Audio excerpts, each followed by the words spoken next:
27 years as my favorite to Lexi and Ethan Phillips.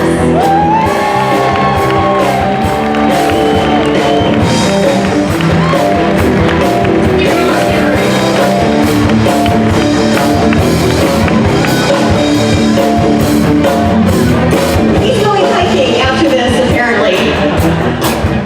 You know him from Into the West and as Ensign Harry Kim on Voyager. Currently, you can check out his webcast Alpha Quadrant, Garrett Wong.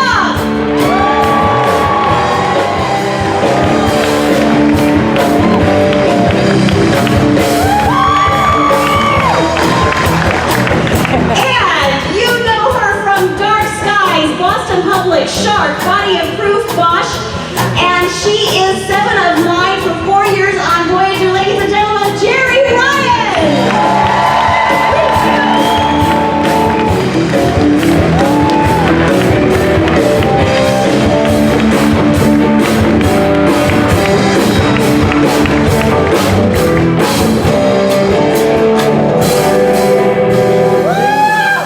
Give it up for these guys, Voyager!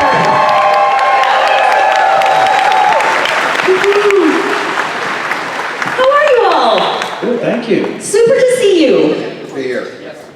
Thanks. So, I would just love to have you guys just say a quick hello, each one of you, to everybody, and then we'll get started with a couple questions, and then we'll take Q&A. So if you guys want to start lining up. Hello!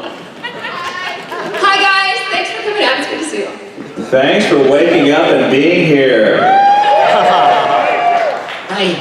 Thank you so much for coming to this big Motel 6.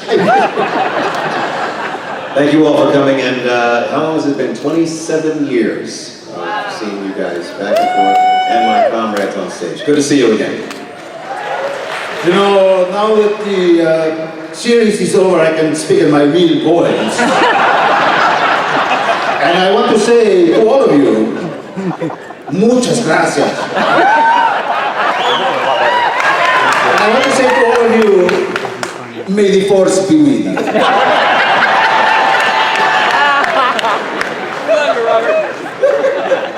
Ay, ay, ay. Okay. It's gonna be one of those Voyager panels. As usual. Right? What else is new, right? So, you guys all have long careers and so many credits to your names, and you started young. You started doing this work, early on as a passion. And so I'm wondering, I just want to hear, what is it that drives you, and what do you find the most satisfaction out of working in this business? In any order. One of the main things that drives me is because I'm a mom, and I'm the mom of a now adult young man and a young girl, I think it's important that they see role models and strong women, especially for my daughter. So it's important to me that I try to portray strong women. That's always kind of driven me. That's really cool and evident. Very cool. Yeah, that's similar to my response also. I don't know if Play strong women? Strong woman, yes. I don't know. Okay. For me, I went to from 5th grade to senior year in high school. I was in Memphis, Tennessee.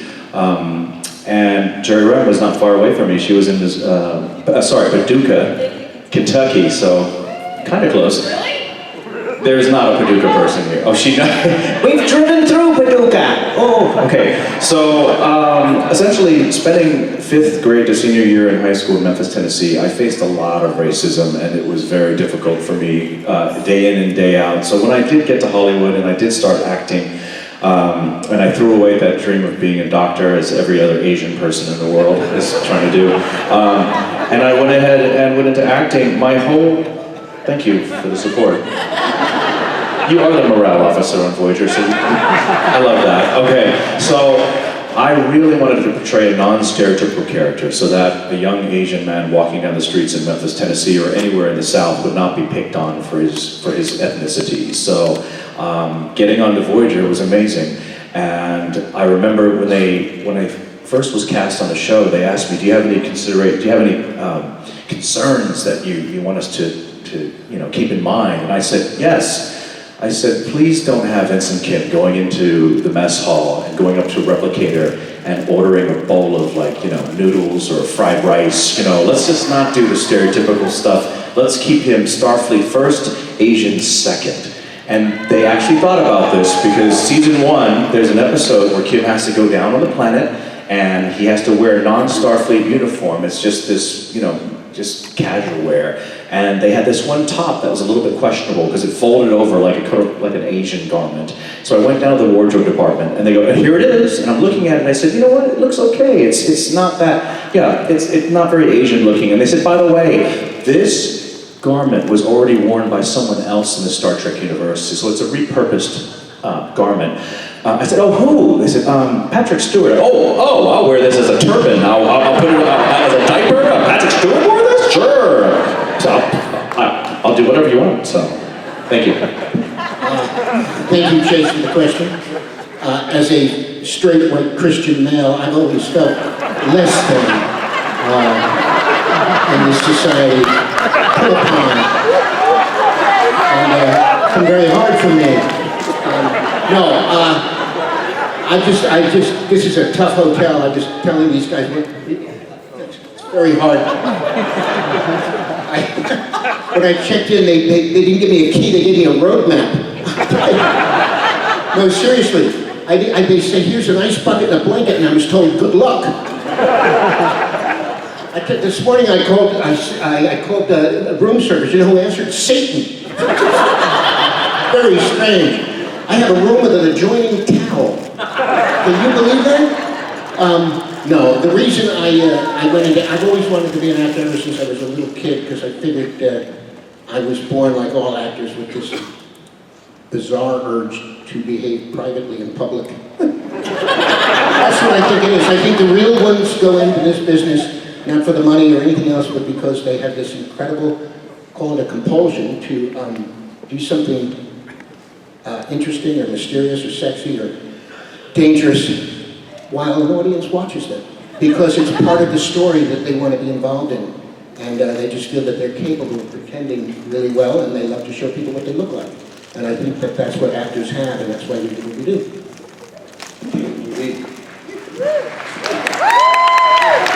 Thank you, guys.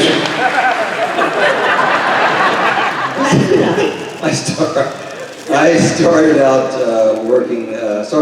in acting in high school, and the thrill of performing in front of an audience on stage was intoxicating. And from that point forward, I decided I was going to pursue it as a career, study it for a few years, then go out and pursue it. And to me, it's a creative challenge, is what it is. And I enjoyed that creative challenge. And it was clear by my math scores in high school I was not going to be a physicist. So I figured this road's probably better. So I pursued it for a long time, and I was very fortunate to have had the breaks that I've had. But to me, it mostly just, it's the creative challenge of taking on a role and bringing that role to life from the page. And that to me is can be very exciting.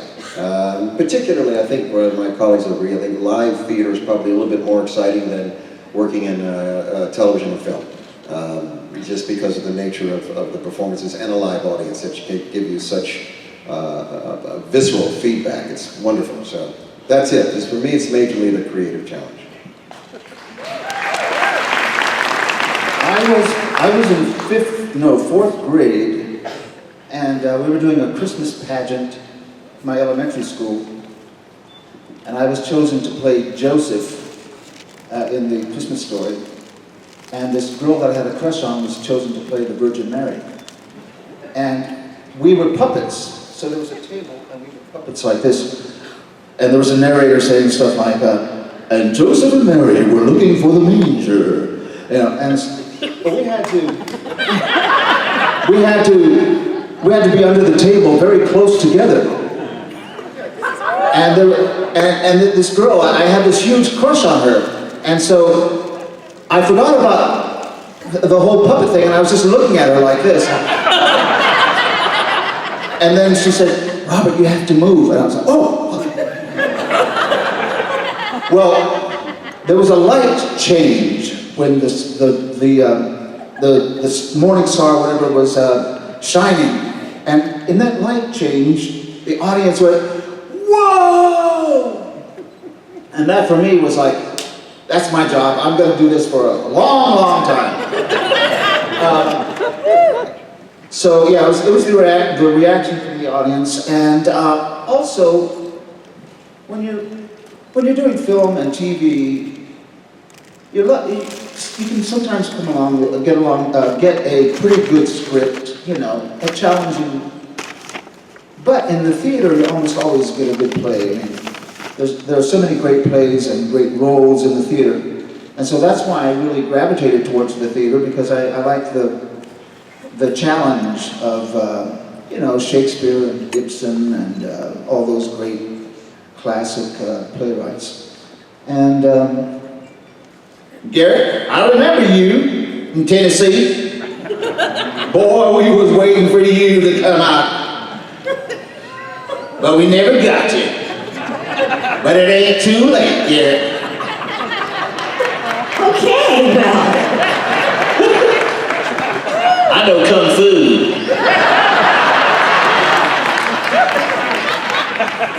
That's beautiful, guys. Whoa, only at a Voyager panel, right? We know this. I was going to make it much shorter, but Garrett was like, blah, blah, blah, blah, blah, blah, blah, blah. I thought, okay, 4-hour panel, let's space this out. Yeah. Okay, I have one other question, because I just can't not ask it. We're in a period of time in our country and across the world that is incredibly intense. And obviously, Gene Roddenberry wrote these stories as morality plays. Anything you would like to say about how these stories relate to the world when he wrote them and now, and where we're headed as a country and the world in relationship to these issues? Oh, that's a dangerous question. I had to ask. That's a loaded one. It's relevant. And you can make it quick or you can say nothing at all. It's up to you. But I would love to hear if you'd like to say anything. Well, I'm just going to say, I think every world leader should be strapped down to a chair and forced to watch all Star Trek episodes. And then when they're done, they will be peace.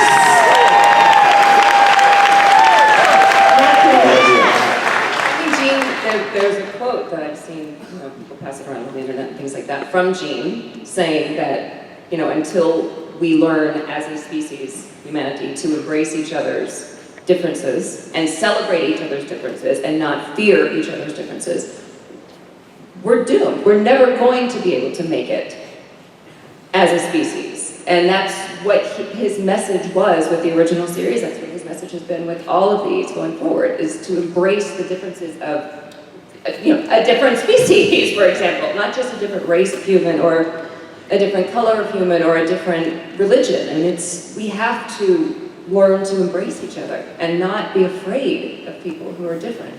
We've got to learn to come together. It's the fact that we all are so different, that we all have different beliefs and different ethnicities and different languages that makes humanity an exciting journey. If we were all the same, we'd die of boredom. And we have to let everybody be who they are. We have to live and let live.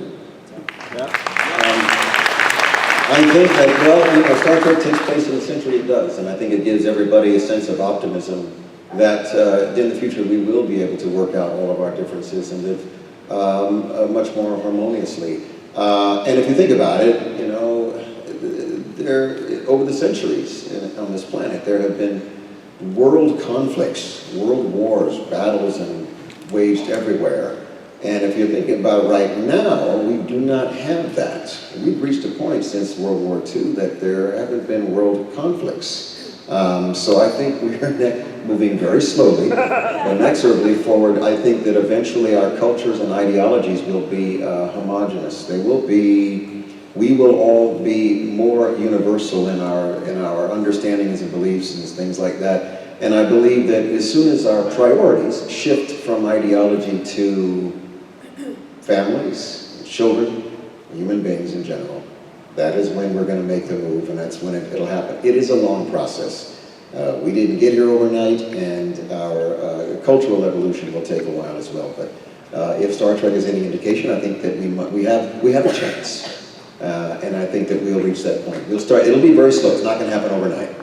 Nothing does. So eventually we'll get there.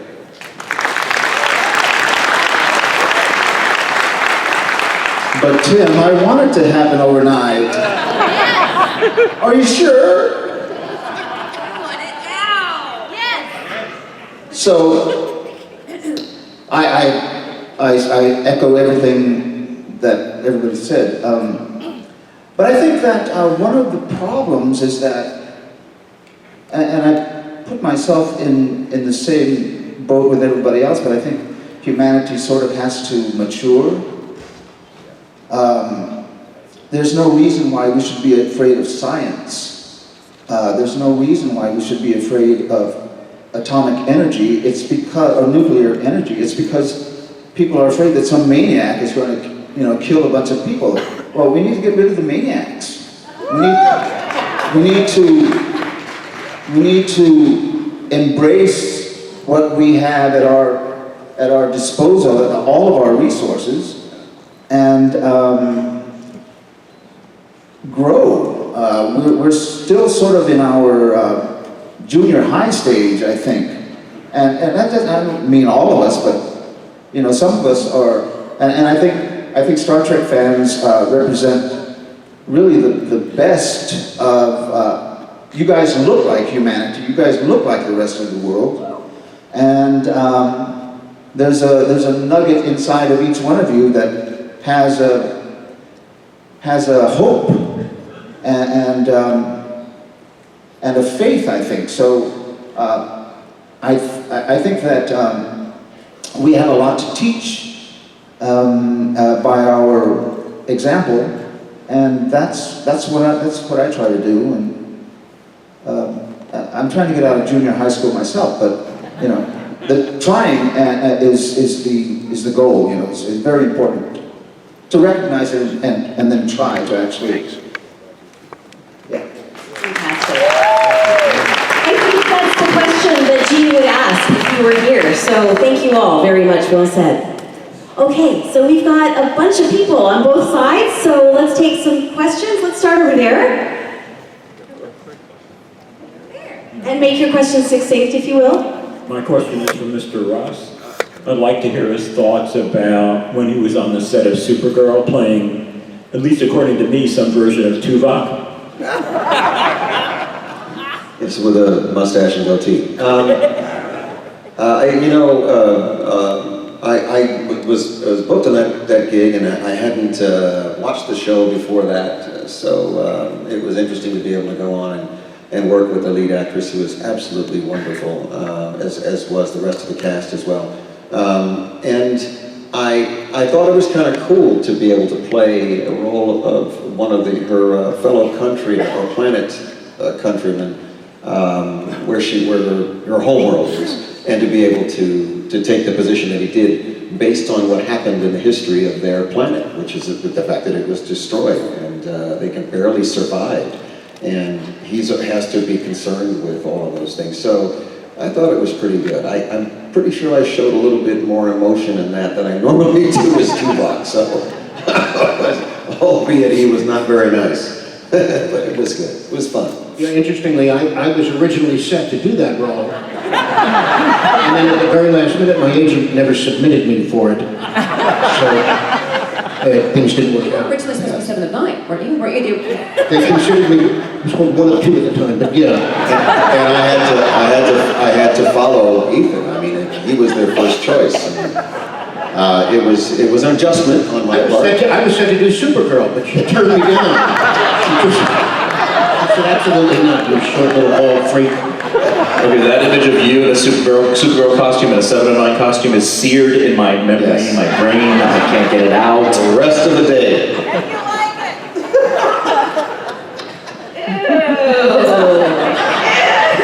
Sorry. No offense there, Johnny. Who is next? Get us out of this quick. Yes, sir. Yeah, this is a question for Jerry. I just got finished binging Bosch, and you were a bad girl. Most actors say that their favorite roles are being villains. Was that your favorite role, or did you do something more villainous that I don't know about? That's about as villainous as I got. I mean, I murdered a priest. That's pretty villainous. She's pretty rough.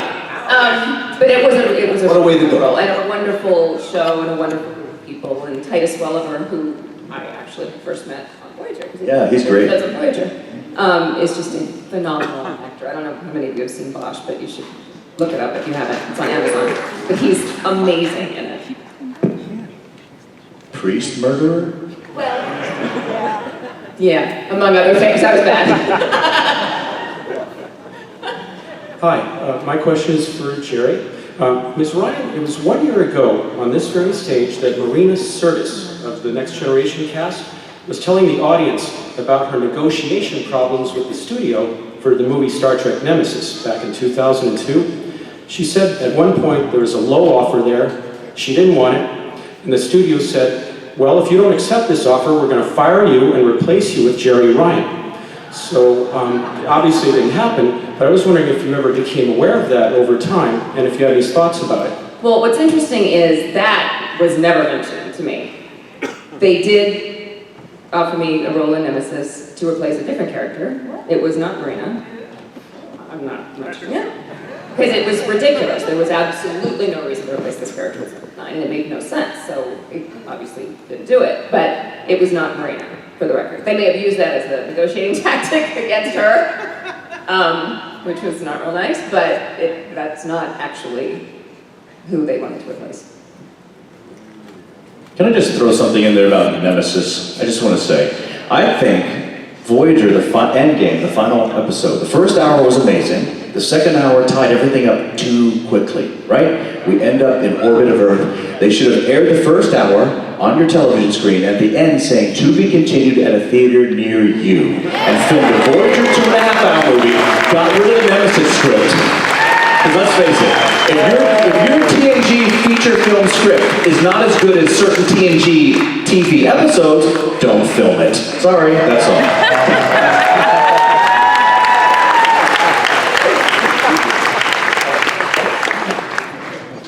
Yes. Hello, my question's for any or all of you. Sorry, excuse me. So I'm sure your experience of Voyager was a learning experience for all of you, and I certainly learned a lot from watching it and the whole franchise, and even just beyond filming, you've had lots of exposure to different facets of the franchise. So just through your experience, I was curious, what's the most valuable lesson you've learned? These deep questions for us, my goodness. Gentlemen? That's to balance Robert's puppet and outfits. Come on, right? I would say if you're going to do prosthetics, hold out for more money. I have to brag about him. I'm sorry to interrupt you for 1 minute. This man should be sainted. Because I have never seen, I had the prosthetics when I was in the full Borg and they suck. But his prosthetics were out of control. He had full, dermoscleral, whatever they're called, contacts, which are hideous. Yeah. A strip of your chin and your bottom lip was all that was exposed on his face. This man was a saint. He never, in the 4 years I was there, never once complained. Never. I used to say Jerry all the time, because Jerry had a derma-regenerating suit, that's why it was so tight. And I every time I'd see it, I'd go, let's see how it worked, take it off.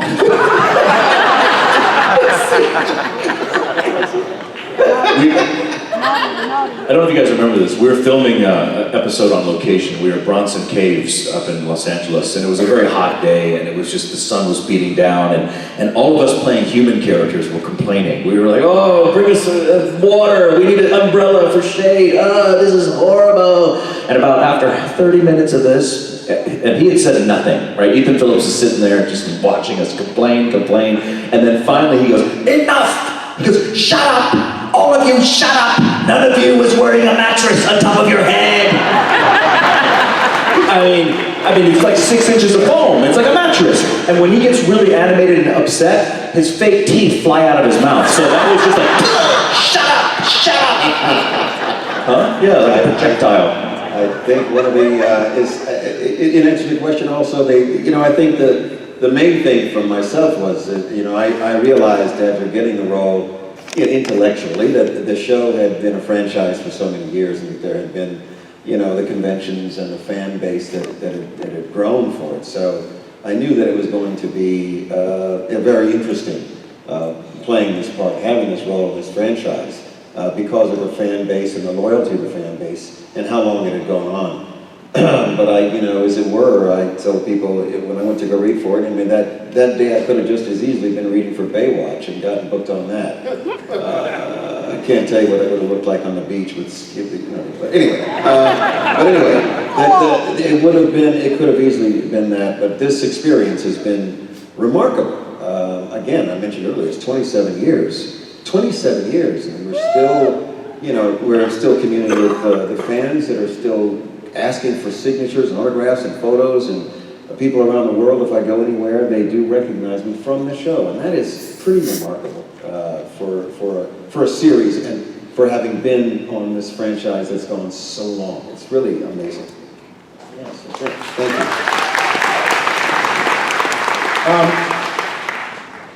Well, I come from a large family, and so I learned how to pick my times to assert myself, and that was good training for our show because we had 9 regulars and a crew that were great, funny guys and women, and directors that would come in and out.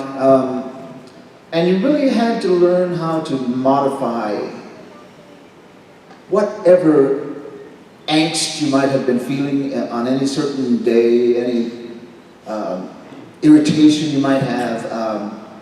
So it just taught me how to be more patient, even though I wasn't always, and just how to negotiate with your fellow human beings and give with humility and accept with humility, and that was a good experience. Pretty cool. Thank you. Thank you, Morgan. Yes. Good morning, Robert, Tim, Ethan, Garrett. Thank you for coming back as such. Jerry, I have a question for you. I'm on the autism spectrum and will be officially diagnosed 25 years this November. My question for you is, when you first joined the Voyager crew, your character 7 of 9, going from a Borg collective, now you're amongst a group of individuals, so you definitely had social skills therapy, and that's what I had to deal with for 4 years of diagnosis. So what tactics did you have to learn as an actress to develop social skills as your character, 7 of 9 amongst the crew, and also your son Alex? How's he doing on the spectrum? My son is amazing. My son has Asperger's. I don't know if any of you know that. He's 20, but he's here. I don't know if he's backstage or if he's out here now. Is he out here? He's backstage. Hi, Alex. Anyway, he's here with me. He's amazing. But I have heard from so many people on the autism spectrum who've related to this character, and that just warms my heart. I love to hear that because she does very much mirror their struggles with, like you said, with social skills and learning what's appropriate and what's not. And as she explored her humanity, she bumped up against a lot of the same issues. And so that for me was all in the script. I was very lucky to be given a very beautifully written character. There wasn't much that I had to do outside to fix it or to figure things out. In the beginning, when I was first cast, Alex was, 2 and a half. And so I drew on him, my memories of him when he was a baby, and like his first, one of my audition scenes was 7 having her first memory of laughter. And I drew on Alex for that, when he was a baby and he laughed and surprised himself and kind of caught himself off guard for the first time. Because she was very childlike.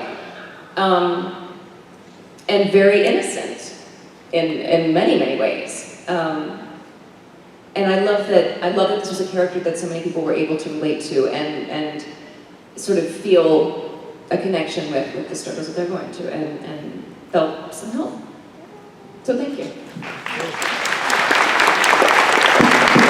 so beautiful how this show goes so far beyond being just a television show. It means so much to so many people. Yes. This is for the whole panel. Star Trek obviously encourages a philosophy of diversity and equality. Was this philosophy actively practiced by the crew, writers, and staff? And how does that experience compare to other jobs that you had? Was the set different?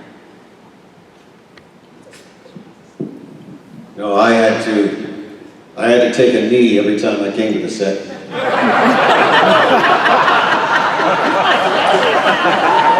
In protest to the way I was treated by my fellow castmates. And, Mike Pence never watched the show because of it.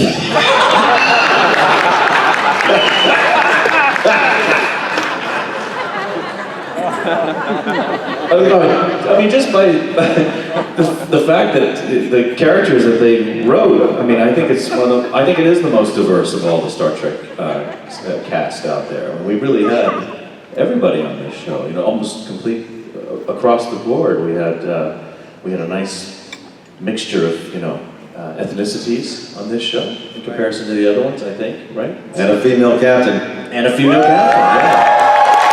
That was huge. I don't know if you guys know this, but we premiered January of 1995 on a Monday. Tuesday, they came to the production office, and the answering machine, the voicemail, full of people that were channel surfing and came across Voyager's premiere and decided to leave a message on the voicemail. And the message was different people saying the same thing. How dare you allow a woman to be in command? We are going to come down to Los Angeles and blow up Paramount Studios and kill all of you because of this. I mean, anger. That was me. Oh, that was you! Oh, excuse me. Wow. You're the Unabomber, actually. Okay. That could be some of the same people that were upset at Discovery, right? Or so many shows. I mean, where do they, why are they even watching Star Trek? Yeah, that's my question. What in the world are you watching Star Trek for if you have an attitude like that? Yeah. Okay. You know, but what's amazing is that having the only show with a woman captain, like throughout, a strong female lead like that, it really is the most empowering show for any young lady to watch. So any of you have 8, 9, 10-year-old girls, yeah. Oh my God, head engineer. Every time a gentleman comes up to my table and he's bringing his daughters up, and I ask the young ladies, do you watch the show with Dad? And a lot of times they say, no, we don't. I'm like, you really should. You should watch every episode with your father, because that's bonding time you're going to remember for the rest of your life, and you're going to have a better husband and a better job when you grow up, because Captain Janeway would not stand for a half-ass husband or a half-ass job.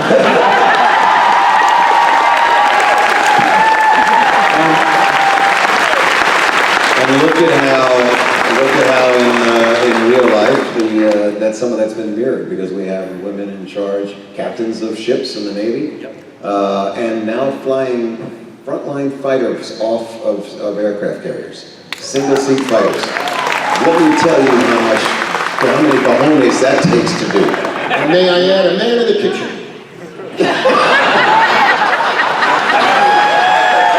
I am infamous for my fairy white goulash.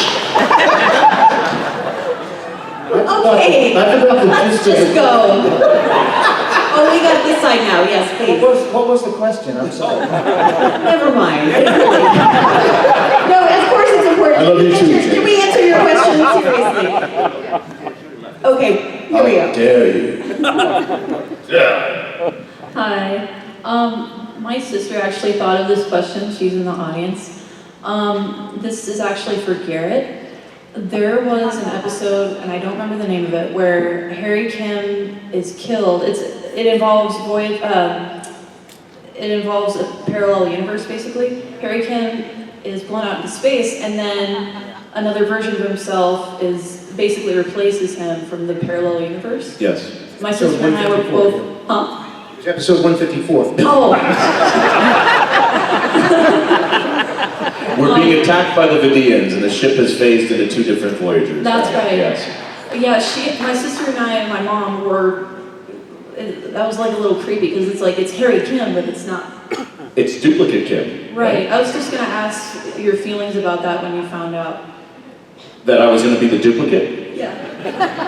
I felt exactly the same way the day before, but I didn't know I was going to be the duplicate. No, that scene pissed me off, because if you remember that scene, Kim is like about to fall out of the airlock, and B'Elanna's trying to hold on to him, and Kim falls out, he's like, ah! And then, remember this? So B'Elanna like hits her combat, she goes, Towards the captain!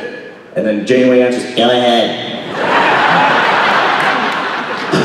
Harry's dead! Cut back to Janeway. What about deck 8? Like, she didn't even care that Harry was dead. And I said, you know what? If I was going to film that or write that, it would have been more like, towards the captain! Go ahead. Harry's dead! Poor Harry. Never again will I see him play his clarinet. His young, angelic face. Get it together. What about decade, Blana? That's how it should be. I should have promoted him. And I should have promoted him.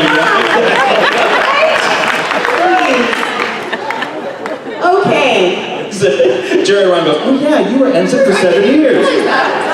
Thank you for so much. No.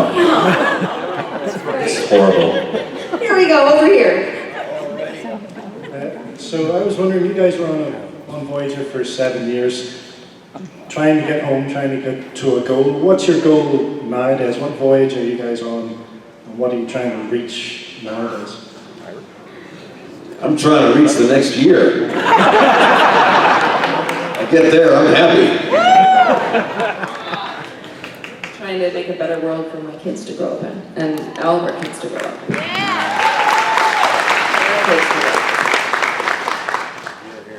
You're talking more about our personal or our characters in the future, what's happening?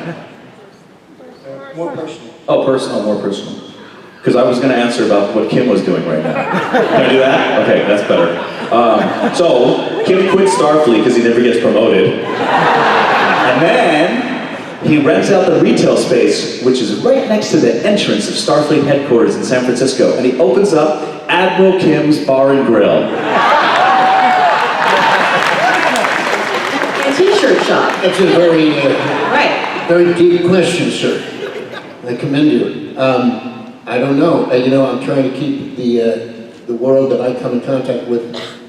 I try to be as kind as I can and try to avoid anger, blame, and criticism unless it's going to be healthy and productive. Yes. And vote right. Yeah. I'm in the process of still raising my daughter. She is here this weekend. She's a teenager now. Let me tell you, Tuvok on Voyager, that's a cakewalk. So trying to keep her, you know, trying to teach her all the things that I've learned, and you know, to try to prepare her for, you know, venturing out into this world. Which on the other side of the spectrum, I'm staying politically active and involved in, you know, what is happening now.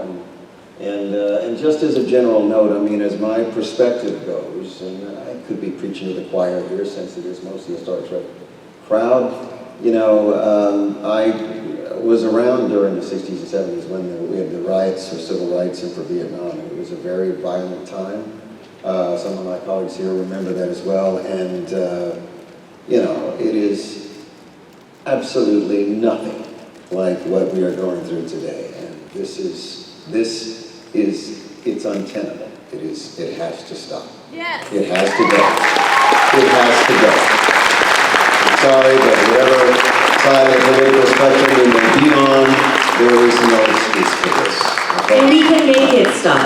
We have power in our hands and in our voices. Gotta do it, guys. Gotta do it. Gotta do it. Tim, can I just ask you one question? When you're parenting your daughter, Madison, do you use the Tuvok voice ever? Do you say, like, Madison, your missing curfew was highly illogical? Do you ever do that? And I'm just curious. It's not too far off from that. Okay. I can tell you. Raised by a Lincoln. Well, I had a big life change when I got married and then had my daughter. It happened late in my life. But I have to say it's the greatest thing that's happened to me. But what it does, it makes me worry. I worry so much. I don't sleep as well as I used to because I'm thinking, oh my God, this world. I'm so overly protective of my daughter and my wife. And so, you know, it's a huge responsibility when you have a child and when you're married, and you really care about the future. The future becomes something palpable. It's something that you live with, and you sleep with, and you dream about. And so it's great fun. I love being married. I love having my daughter.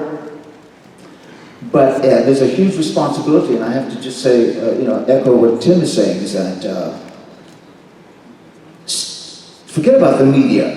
Forget about the brainwashing that people think. We have to think for ourselves, right? And we have to just trust our instincts as human beings, common sense, to love each other, and don't allow any outside stupid influences with the day in, day out, make you relent, right? I mean, make you give in.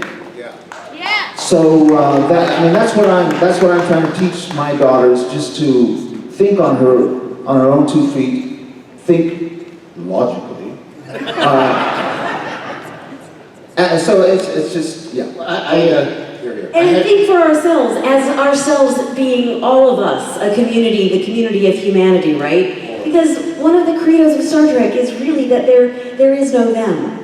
There is only us, right? So in thinking for ourselves, we're thinking with empathy. We're thinking for people that we don't share anything in common with except our humanity, right? Isn't that the message of this show? And also, I had a Jesuit education. Anybody out there have a Jesuit education? The Jesuits are these intense people, and they always told us that the sin that God hated the most of all the sins was consenting to despair. That's the one that hurt him the most. So let's stay away from hopelessness. I was just telling my oldest son oh wait a minute, I don't have children, do I? Well, get some. That wasn't an open invitation. I was just, sorry. At your photo op. Sorry. That's not what I meant. Next question, please. My question's for any or all of you. You guys seem to have a lot of fun together. Did you have a cast prankster or clown? If so, what was your more memorable Cast prankster, all of them loved. Pretty much all of us, in a way. I would say all of us. There were some people that were more likely to do it. Beltran and Tim were really, I think, the two top clowns on the show. You think Beltran was a top clown? Are you kidding? No. The commander? No. He was. Did you ever see his Bob Dole imitation? Oh, okay. Well, that's great. But she said a prankster. That's like a one-liner thing. You know how Picardo's a one-liner? You do jokes, the long ones. But prankster? That would be Russ. Tim Russ, probably. Gotta be Russ. Tim Russ, who, had all the emotion of a 2x4. And yet he's up there cracking everybody up. Do you remember that, the pilot episode, we didn't really know everybody very well at that time, but we're in the scene where the caretaker takes us and he's sampling our DNA, and we're all in those biobeds, and so as actors, all the men wore tights, skin-colored tights, and we were shirtless. The women wore bodysuits that were skin-colored, and so we had robes on before we were filming.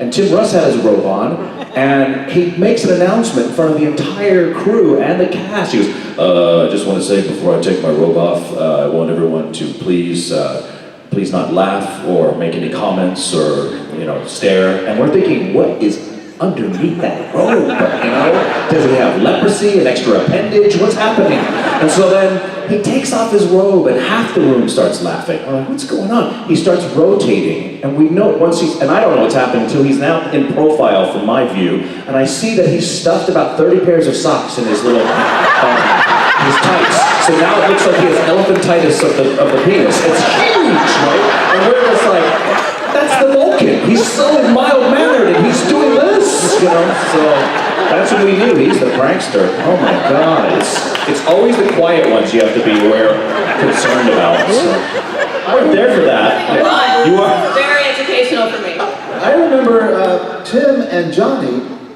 used to play this weird game where I just came upon it because I would hear them go, "You saw it, you looked," and they would pound each other. I said, "No, I didn't see it." I said, "Yes, you did."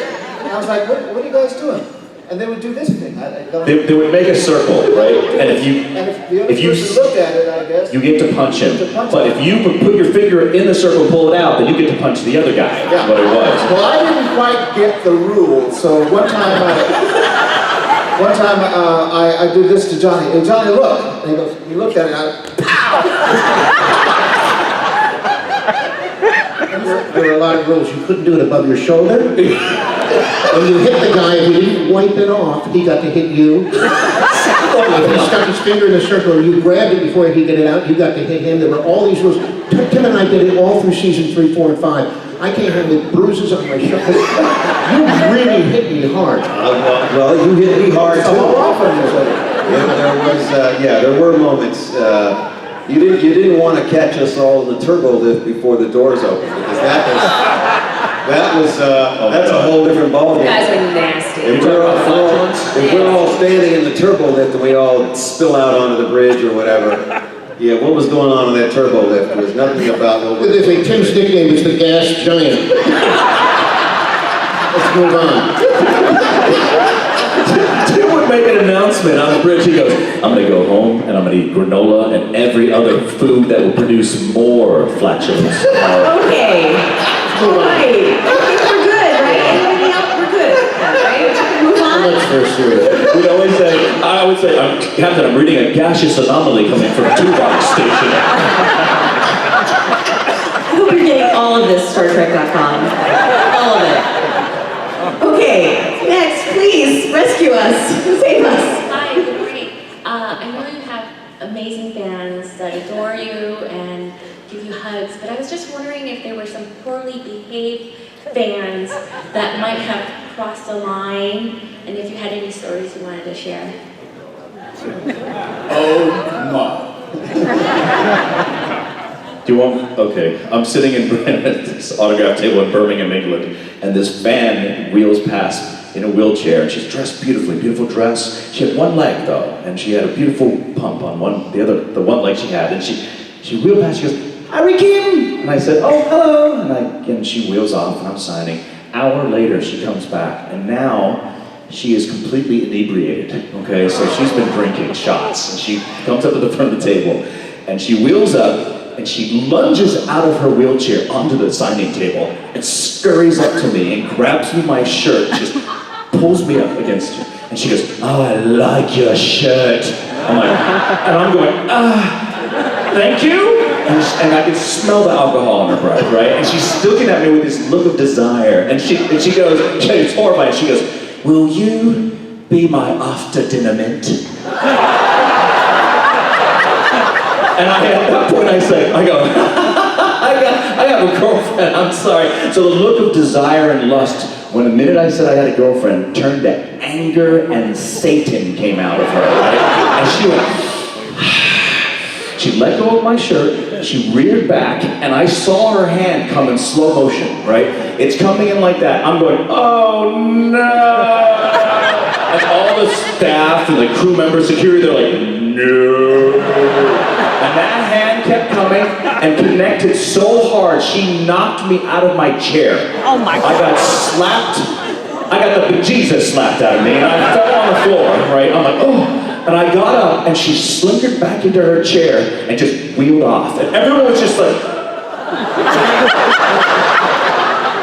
watching her wheel off. And because she's handicapped, nobody tackled her, they just let her go. They're like, "That's all right, she can just slap any guest she likes." So that was possible. And please do not slap any of the Star Trek actors here. I am sorry I missed that.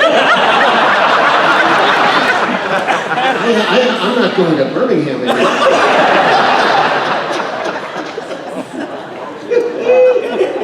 I have not had any experience that was remotely close to that. I got to say That really wins the cake. Yeah, I know. 27 years. That's got to be a winner. Yeah, that's it, man. I'm still in therapy over that. So you're all going to ask Garrett if he'll be here after dinner.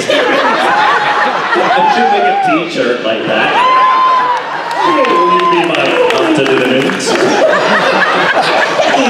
Stat. All right, we've got like 3 more minutes. Maybe time for one more quick question? Yes, sorry. A very deep, intense, emotional question for all of you. Have any of you been approached or would be willing to consider going on Dancing with the Stars? I will be honest, I tried for many years to try to get on that show. I did. I was talking to different publicists, but it just never happened. I'd love to do that. I would love to do that. So, writing campaign, please, help me out. Get on there. They need a Trek actor on that show, right? Yeah.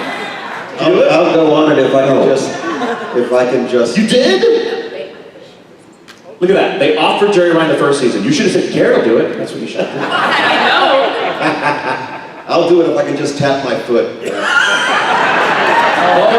Humiliation on a much smaller level. I don't like to be that many.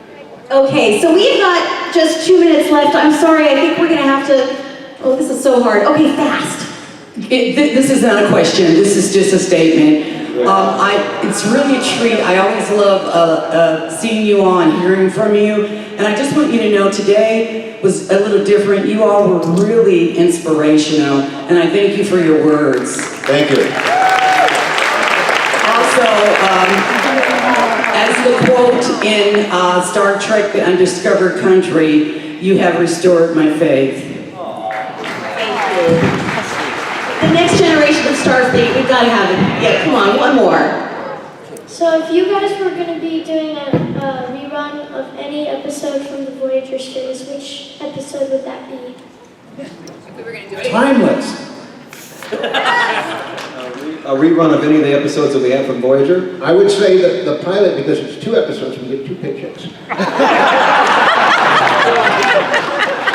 I would like to do the one that where I got to kiss Jerry. That was fun.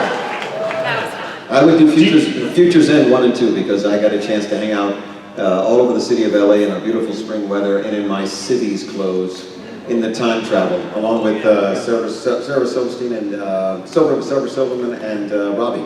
Wonderful, fun time I had for those 2 weeks. I'd do that again. I would also like to redo the episode where I kissed Jerry. I remember I was so nervous. I was standing there and I'm always so nervous. Well, no, but especially because I had to kiss you, so I'm turned away from camera and I'm sweating bullets. So I've got tissue and I'm like patting the tissue and then I'm waiting for the last second before I throw the tissue down. The director goes, okay, tape, speed, action. I throw the tissue down, I turn to camera and the director goes, cut. I go, what? Garrett, you have pieces of tissue stuck to your forehead. Like that, all over. And I said, I'm so nervous. You know, and I was telling this story to Jerry, and she's like, that's how I was when I had to kiss Robert. I was nervous to kiss him. I'm like, dadgummit. Oh, Uncle Robert, you always get. What episode would you have watched? Which one would you have? Yeah, you. I'd probably do The Void. I really like that episode. Void. Yeah. The Void. Episode 39. On the show, right? Okay, good, just checking. Unfortunately, we have to wrap it up. Do you guys want to say a quick goodbye or anything? 1, 2, 3, real fast? I want you guys to have a good weekend. For those of you staying over the weekend, enjoy yourselves and see everybody else coming up here. Thank you very much for supporting. Happy 25th anniversary to Deep Space Nine.